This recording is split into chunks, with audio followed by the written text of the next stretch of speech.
I was actually two problems with it, both related to the protein skimmer.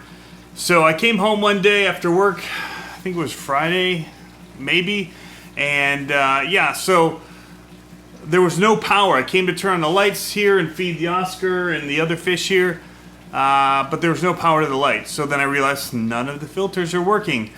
And so then I quickly said, oh, well, I must have flipped a breaker, because I have one of the GFCI breakers for the garage so that if anything gets wet, it will trip.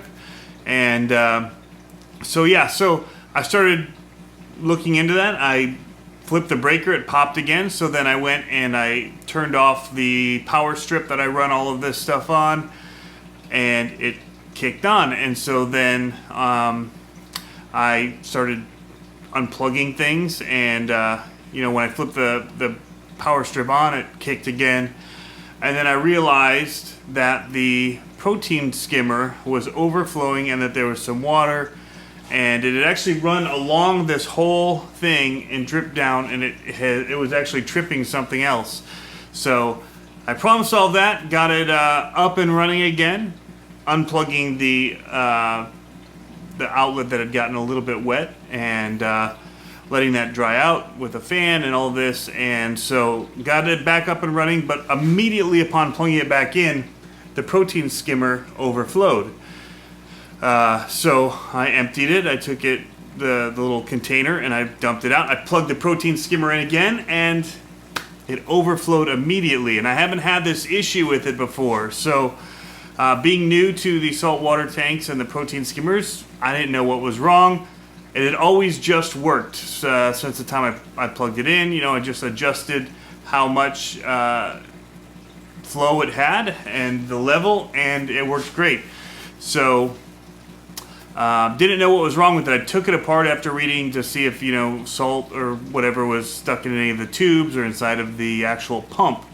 And so I took the pump apart, and actually I didn't realize that this would come out, but the impeller came out and fell, and it broke on the floor, and this little piece of it broke off.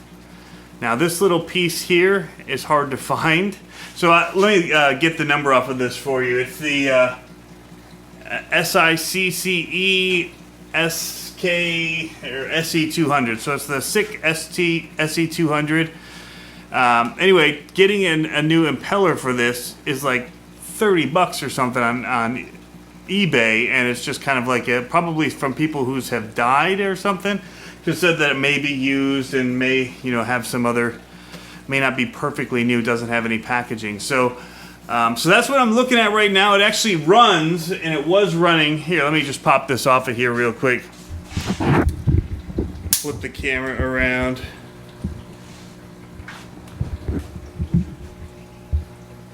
Oh, there it was. So it's running. In fact, it was running great the other day, and then all of a sudden, overnight it overflowed again. And so I turned it off. I took it all apart again. And I was reading the directions when I had actually plugged it in that time, and I was actually taking this hose and I was closing it off while I would turn it on, and that that was supposed to, I guess, help with the siphoning and whatever in there. But I'd never done that when I first started it, so I decided that since it overflowed again, I would just go ahead and I would plug it in straight without doing any of that. I would just have it open as is and plug it in. And so it ran great all day today, except that now I have no control over it. It won't go any higher than this. So not only did I break the impeller here, so I've got kind of a weird chugging because it's not a constant circle in there, so there's a little bit of a weird flow, but now I can't even control the amount that it's doing. So I see somebody's watching. Thanks for checking in. But yeah, we're just looking at this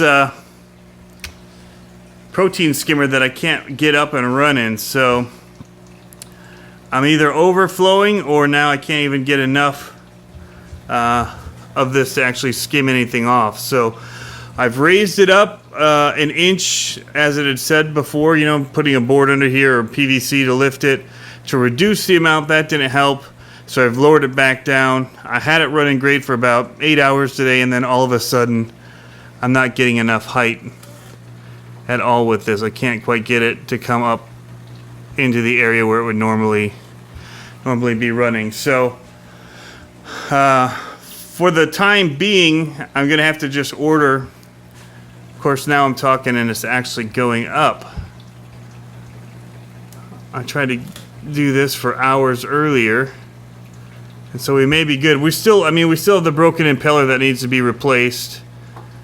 But yeah, it's a finicky thing. It's funny that the directions say they will overflow. So I'm not alone in having mine overflow, but I just, in taking it apart to clean it all out, broke the impeller. So yeah, I don't understand how these work exactly. I don't understand the process behind it, but I know there's a pump. I know you've got intakes and overflows here. This is for air. But other than that, I know it's skimming the junk here off the top of the water.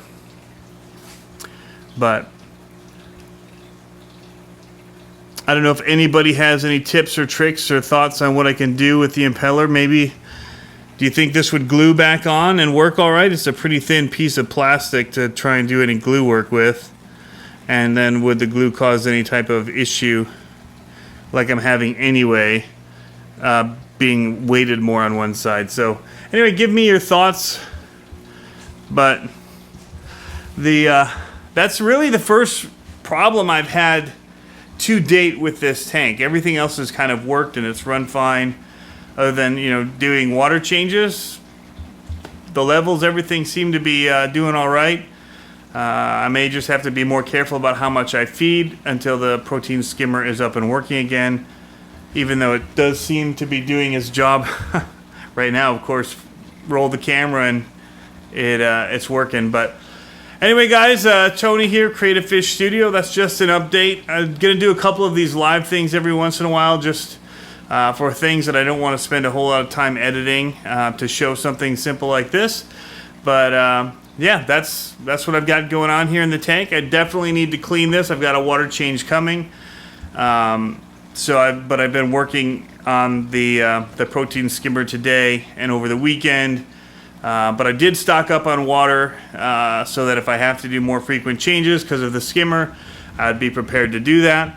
And what I do is I just keep I think it's a 25-gallon trash can here that I go ahead and I just grab, my buckets.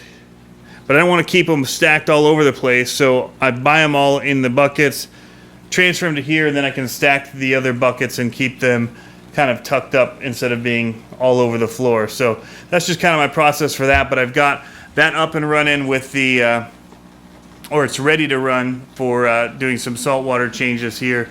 But tonight's cleaning night, and so I'm going to be getting into cleaning the tanks.